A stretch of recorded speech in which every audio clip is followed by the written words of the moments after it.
Halo. Hai. Malam.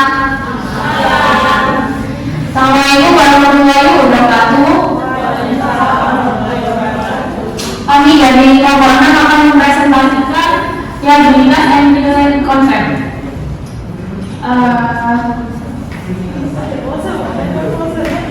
Yang berbeda Putri Amalia Salisa, Maisio Setia Larasati, Sufaida saya sendiri, Afifah Zahra Samira, Nur Asmi Fedirosa, dan Zeliana Ayu Florencia, Fitria Agustin, dan Nadia Tisna.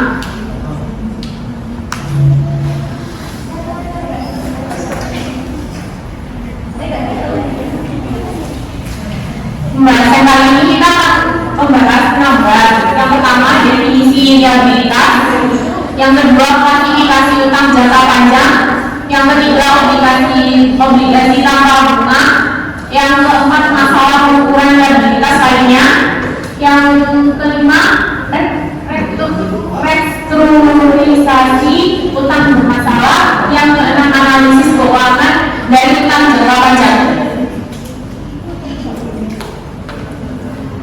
Materi pertama akan disampaikan oleh Mbak Caca.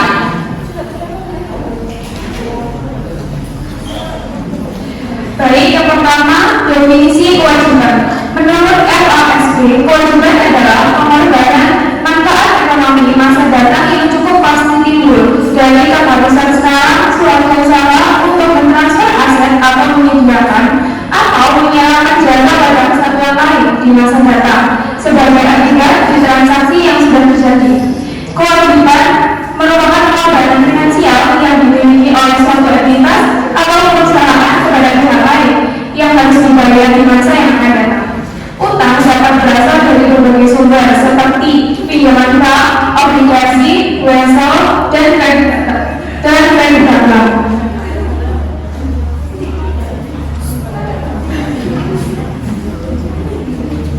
Ada 2 jenis utang, berdasarkan jangka waktu dan berdasarkan tingkat bunga.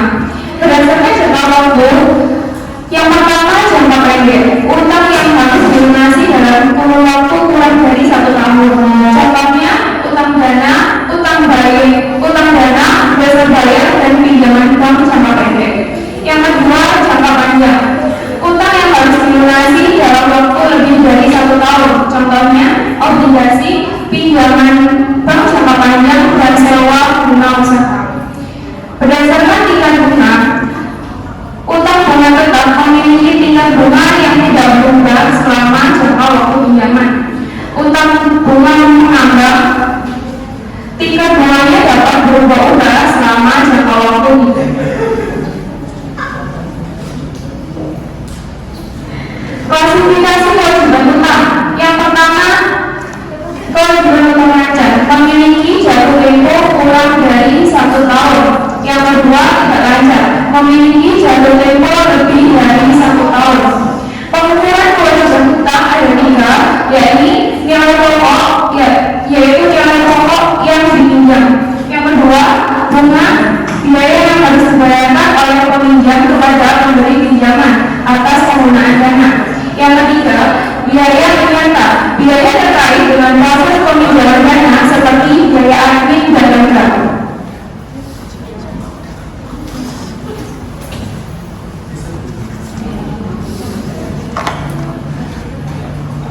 Yang selanjutnya pengelolaan kewajiban utang. Analisis resiko dan tanggungan. Perusahaan harus menganalisis resiko sebelum mengambil keputusan untuk meminjam. Yang kedua, struktur utang yang optimal. Perusahaan harus menjaga struktur utang yang optimal dengan memperhatikan suku bunga jangka waktu atau jatuh tempo dan risiko keuangan. Yang ketiga, manajemen risiko. Perusahaan perlu menerapkan manajemen risiko untuk mengurangi risiko keuangan terkait dengan utang. Selanjutnya ada kemampuan kewajiban. Suatu komponen diakui sebagai liabilitas dalam laporan keuangan. Komponen tersebut harus memenuhi definisi liabilitas, yaitu dapat diukur pada nilai sekarang dari arus kas masa depannya, didiskontokan pada tingkat bunga pasar. Nilai sekarang yang didiskontokan mengukur nilai pas 1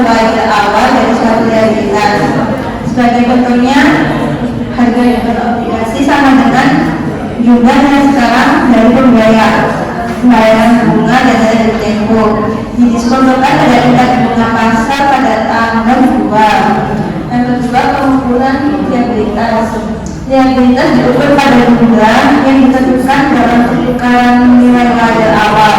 Tapi dengan model akuntansi biaya historis konvensional, liabilitas disesuaikan dengan nilai wajar pada akhir dari setiap periode akuntansi berikutnya.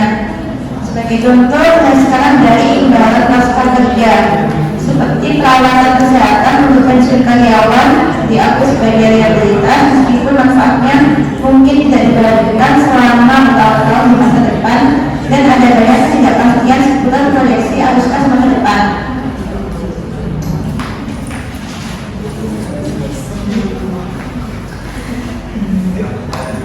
Liabilitas versus ekuitas. Ekuitas adalah ketentuan kontraktual yang mengharuskan emiten untuk mentransfer kepada pemegang uang tunai aset lain atau saham emiten. Komponen instrumen keuangan yang memuat kewajiban yang memerlukan penyelesaian dengan transfer tunai atau aset lainnya diklasifikasikan sebagai liabilitas karena tidak menimbulkan kemungkinan untuk mendapatkan kepemilikan oleh pemegang. Komponen ini harus diklasifikasikan sebagai ekuitas jika mengandung risiko dan manfaat kepemilikan di pemegang. Jika hubungan dengan individu atau risiko, komponen tersebut harus diklasifikasikan sebagai liabilitas. Hasil dari penerbitan instrumen keuangan yang mencakup komponen liabilitas dan ekuitas harus dialokasikan ke komponen liabilitas dan ekuitasnya menggunakan nilai wajar relatifnya, kecuali jika alokasi tersebut tidak relatif. Bunga dividen, keuntungan dan kerugian yang berkaitan dengan komponen instrumen keuangan diklasifikasikan sebagai liabilitas yang dilaporkan di dalam pendapatan. Jumlah upah yang dengan komponen ekuitas harus dilakukan dalam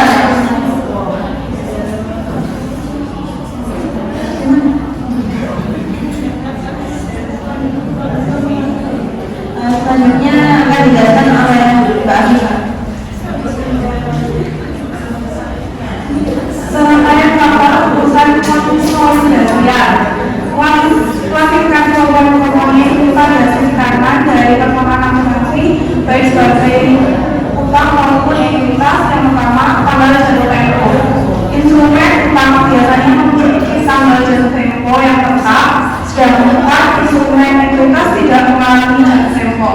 Yang kedua, klaim atas aset. Terkait peristiwa bisnis likuidasi, klaim kreditor utama daripada klaim pemiliknya. Kemudian yang terakhir, klaim dan atas laba. Sekuritas tidak menyediakan tingkat bunga tetap yang memberikan hak kepada pemegang untuk berpartisipasi dengan pemegang saham biasa dalam distribusi laba apapun, atau orang yang lainnya di bawah lain dapat menunjukkan hak kepemilikannya. Kemudian yang kedua, klasifikasi utang jangka panjang. Klasifikasi utang jangka panjang dianggap sebagai liabilitas jangka panjang didasarkan pada aturan siklus operasi dalam 1 tahun atau saat ini. Jika penyelesaian kewajiban yang tidak diharapkan menggunakan aset yang diklasifikasikan dengan tepat sebagai lancar atau untuk tidak dengan liabilitas jangka pendek lainnya, maka diklasifikasikan sebagai liabilitas jangka panjang. Contohnya yaitu obligasi, besar bayar jangka panjang, kewajiban sewa, kewajiban pensiun, pajak tanggungan, dan penangguhan jangka panjang lainnya.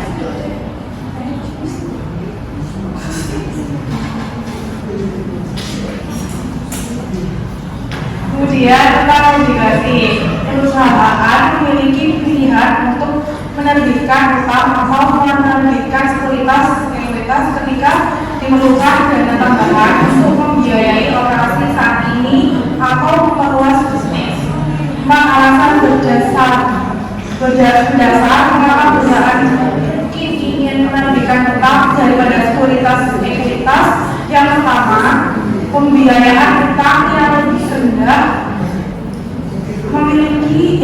pembiayaan utang yang memiliki biaya lebih rendah. Kemudian obligasi mungkin satu-satunya sumber dana yang tersisa.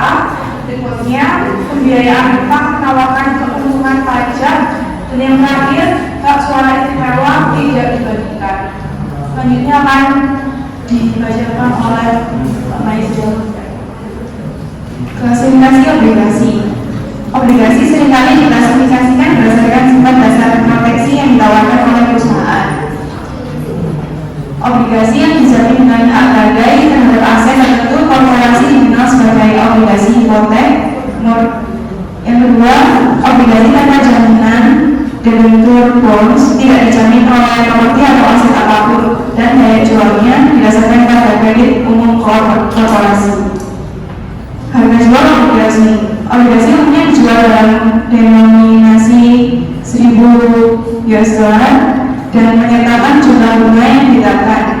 Suku bunga yang ditetapkan state interest rate dicetak pada kontrak obligasi bond indenture atau kontrak. Ini menentukan jumlah bunga yang akan dibayarkan kepada investor pada akhir setiap periode bunga. Keputusan untuk menerbitkan obligasi dan penjualan selanjutnya dapat dilakukan dalam periode waktu yang relatif lama, dari saat obligasi diotorisasi sampai akhirnya diterbitkan. Kondisi ekonomi yang mempengaruhi suku bunga cenderung berubah. Suku bunga pasar yang diperlukan untuk menjual obligasi juga dikenal sebagai tingkat pengembalian atau yield rate obligasi. Jumlah yang ingin diinvestasikan oleh investor adalah jumlah yang akan menghasilkan suku bunga pasar, jumlah yang ditentukan, waktu pembayaran bunga yang ditetapkan, dan nilai jatuh tempo atau maturity value obligasi. Biaya emisi obligasi.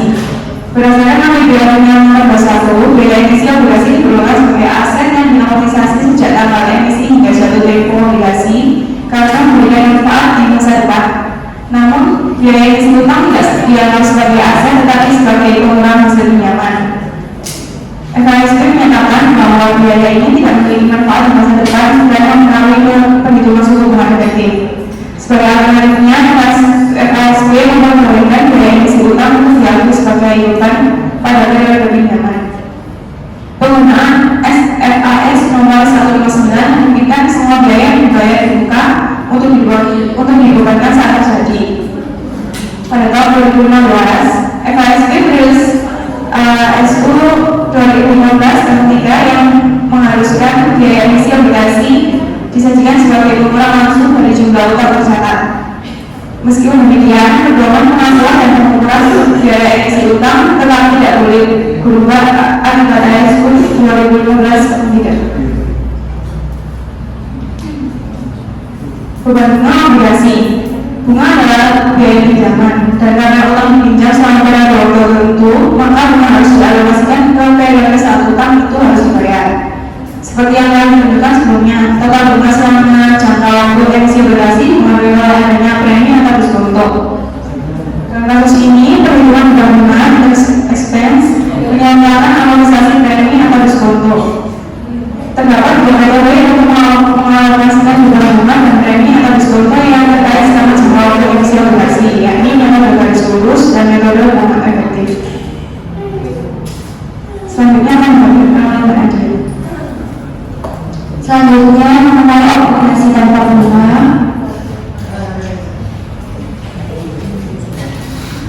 Obligasi tanpa bunga atau obligasi dengan diskon besar-besaran merupakan obligasi yang tidak menyertakan suku bunga yang ditetapkan dengan demikian.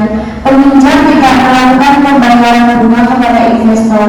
Akibatnya, obligasi tanpa bunga dijual dengan tingkat harga yang jauh lebih rendah daripada nilai nominal, misalnya dengan diskon besar-besaran. Oleh karena tidak ada pembayaran bunga, biaya bunga untuk emiten sama dengan selisih di antara nilai jatuh tempo dan harga emisi obligasi. Beban bunga periodis yang dihasilkan sama dengan jumlah diskonto yang diamortisasi selama periode aplikasi.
dikabulkan dan karenanya utang tersebut dibatalkan, yang kemudian disebut sebagai pemberian utang. Kemudian utang yang ada dapat diganti dengan emisi utang lainnya, yang kemudian disebut sebagai pendanaan ulang utang. Setiap keuntungan atau kerugian yang dihasilkan dari selisih di antara nilai tercatat dan harga beli diperlukan sebagai keuntungan atau kerugian pada tahun terjadinya pelunasan utang. Selanjutnya, utang konversi yang merupakan instrumen keuangan yang kompleks. Instrumen keuangan yang kompleks menggabungkan dua atau lebih instrumen keuangan yang paling mendasar. Utang konversi menggabungkan utang dengan opsi konversi. Opsi konversi ini memungkinkan batas pada sekuritas ekuitas perusahaan atau diselesaikan sebagian atau seluruhnya dalam bentuk kas. Penggabungan ini menimbulkan pertanyaan terkait sifat dasar utang konversi dan sebagai akibatnya menimbulkan pertanyaan mengenai perlakuan akumulasi yang sesuai. Hasil bayar atau jangka panjang. Akumulasi untuk hasil mirip dengan akumulasi untuk obligasi. Ketika nilai-nilai hasil berbeda dari nilai sekarang, maka sisinya adalah premi atau diskonto pada nomor atas hasil dan diamortisasi selama ukur hasil tersebut dengan metode bunga efektif, sehingga mencerminkan suku bunga yang konstan. Selanjutnya akan dijelaskan oleh Mbak Vivian. Selanjutnya ada kredit tanggungan. Kredit tanggungan dihasilkan dari sistem akuntansi pencatatan berganda yang membutuhkan kredit untuk setiap debit. Kredit tanggungan yang paling sering ditemui adalah yang pertama pendapatan diterima di muka, yang kedua laba bruto yang belum direalisasi pada penjualan angsuran. Komponen-komponen ini merepresentasikan pendapatan yang dapat diantisipasi di masa depan, tetapi tidak ada jaminan bahwa semua penangguhan pada akhirnya akan disertakan di dalam laba. Pelaporan kredit tanggungan dilakukan posisi keuangan didasarkan pada prinsip konservatisme. Prinsip ini mensyaratkan bahwa pengakuan pendapatan ditunda sampai ada kepastian bahwa penghasilan tersebut diperoleh, tetapi bukan harus dicatat pada saat terjadinya. Yang keempat adalah masalah pengukuran liabilitas lainnya. Liabilitas keuangan merupakan kontrak yang membebankan kewajiban pada satu entitas untuk memberikan kas atau instrumen keuangan lainnya kepada entitas kedua atau untuk menukar instrumen keuangan lainnya yang berpotensi tidak menguntungkan dengan entitas kedua. GAAPAS saat ini mengharuskan perusahaan untuk mengungkapkan informasi berikut terkait liabilitas keuangan yang entitas telah pilih opsi nilai wajarnya dan yang mana nilai wajar liabilitasnya telah dipengaruhi secara signifikan oleh perubahan dalam resiko kredit instrumen tertentu. Yang pertama, perbedaan jumlah keuntungan dan kerugian dari perusahaan. Perubahan nilai wajar termasuk laba yang disebabkan oleh perubahan pada resiko kredit instrumen tertentu. Yang kedua, informasi kualitatif terkait sejumlah alasan perubahan tersebut. Dan yang ketiga, bagaimana keuntungan dan kerugian yang disebabkan oleh perubahan pada resiko kredit instrumen tertentu akan ditentukan.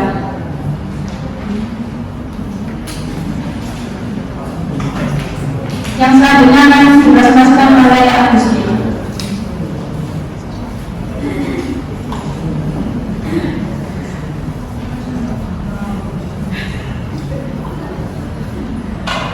Pembiayaan yang merupakan di luar langgaran posisi keuangan.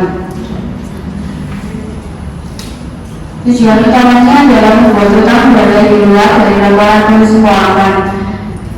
FASB ASC 825 mensyaratkan pengungkapan nilai wajar instrumen keuangan yang dapat digunakan untuk mengestimasi nilai wajar juga harus diungkapkan. Nilai wajar instrumen keuangan didefinisikan sebagai jumlah di mana instrumen tersebut dapat ditukarkan dalam transaksi saat ini di antara pihak-pihak yang tersedia, selain dalam bentuk penjualan paksa atau likuidasi. Kuotasi harga pasar dikatakan sebagai bukti terbaik dari nilai wajar. Derivatif adalah transaksi atau kontrak yang nilainya tergantung pada nilai aset atau indeks dasar. Hal ini berarti nilainya diturunkan dari aset atau indeks dasar. Dalam transaksi semacam itu, pihak dengan exposure risiko yang tidak diinginkan dapat meneruskan sebagian atau semua risiko itu kepada pihak kedua. Ketika derivatif digunakan, pihak pertama dapat mengambil risiko yang berbeda dari pihak kedua. Yang kedua, membayar pihak kedua untuk menanggung risiko, atau yang ketiga, menggunakan beberapa kombinasi dari pendekatan ini. Jenis-jenis derivatif yang pertama adalah forward, yang kedua adalah future, yang ketiga adalah option, yang keempat adalah swap, dan yang kelima adalah hybrid. Kemudian materi selanjutnya yaitu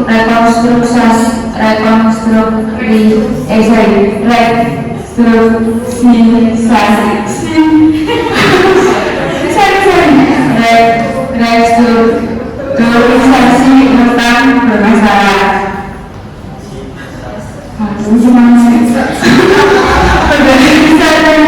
FASBA SC 470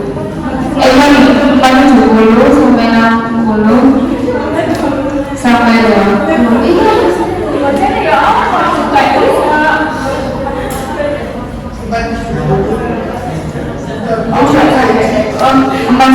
berdasarkan FASB ASC 470/2020. Restrukturisasi utang bermasalah terjadi ketika kreditur karena alasan ekonomi atau hukum yang terkait dengan usulan keuangan begitu memberikan konsensi kepada debitur yang tidak akan dipertimbangkan.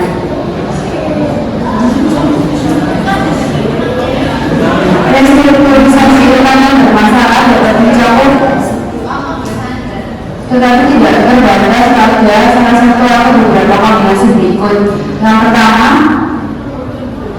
memberikan persyaratan seperti salah satu atau kombinasi dari yang A, pengumpulan suku bunga yang ditambah untuk sisa umur utang.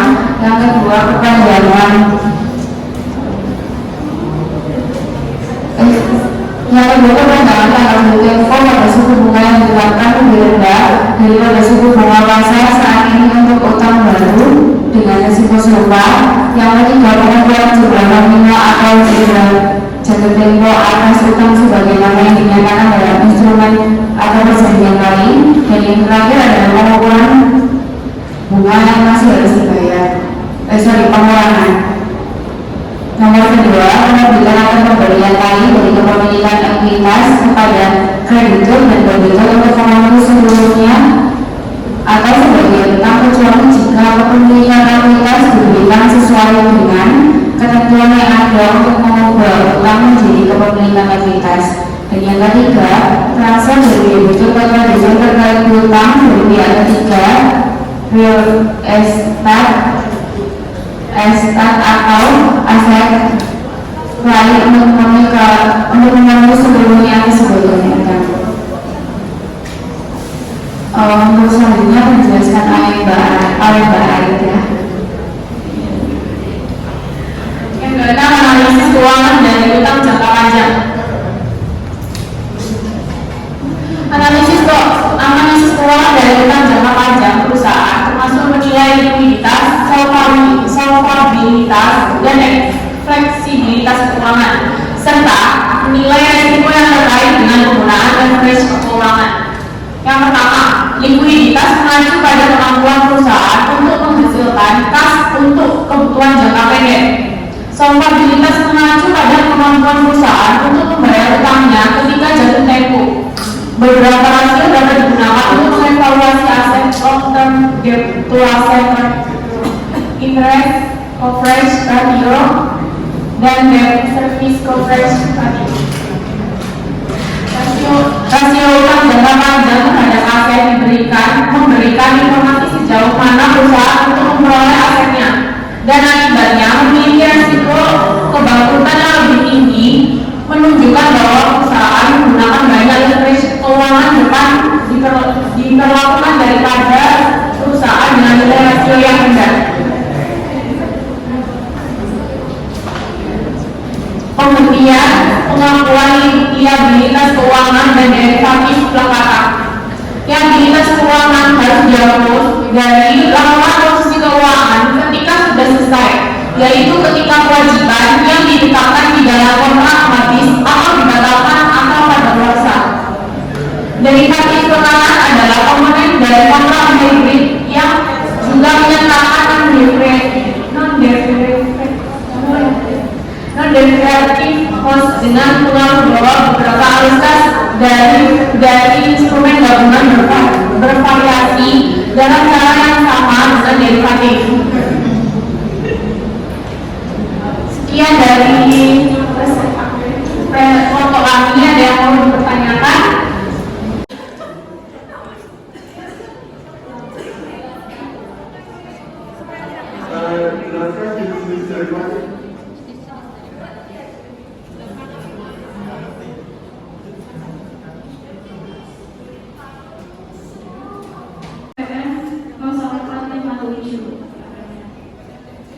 Pertanyaan saya kan tadi di slide yang terakhir ya sebelum quotes itu ada disiplin tentang hybrid contract.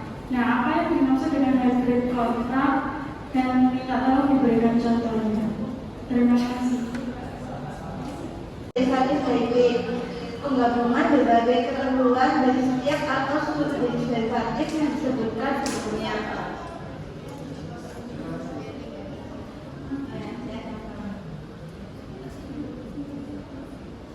Hybrid kontrak dan berikan contohnya.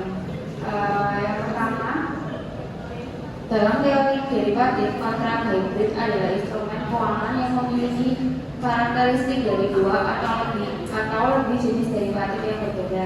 Misalnya, sebuah kontrak derivatif yang memiliki sifat dari opsi dan kontrak berjangka disebut sebagai kontrak derivatif hybrid. Ini bisa menjadi kombinasi antara opsi dan futures atau bahkan kombinasi antara opsi, future dan swap. Tadi yang sudah dijelaskan oleh Mbak Ocha. Tujuannya bisa beragam, seperti untuk mengurangi risiko atau menciptakan strategi investasi yang lebih kompleks. Contohnya adalah sebuah kontrak yang memberikan pemegangnya hak untuk membeli atau menjual suatu aset pada tanggal tertentu di masa depan atau opsi, tetapi juga memiliki kewajiban untuk melakukan transaksi pada harga yang telah ditentukan atau future. Dengan demikian, kontrak tersebut memiliki karakteristik dari dua jenis derivatif tersebut dan disebut sebagai kontrak derivatif hybrid. Udah menjawab Mbak Elizabeth. Mungkin teman-teman ada satu pertanyaan lagi. Mas Umar deh. Oh, Mbak Bicar. Oh. Analisis keuangan dari utang jangka panjang. Yang mau tanya itu tentang utang jangka panjangnya. Dan kenapa sih kok suatu perusahaan itu memilih untuk adanya utang jangka panjang? Memilih untuk melakukan utang jangka panjang. Iya. Untuk perusahaan itu sendiri. Thank you. Proyek besar tanpa menguras modal sendiri. Yang kedua, lebih murah daripada menerbitkan saham baru. Yang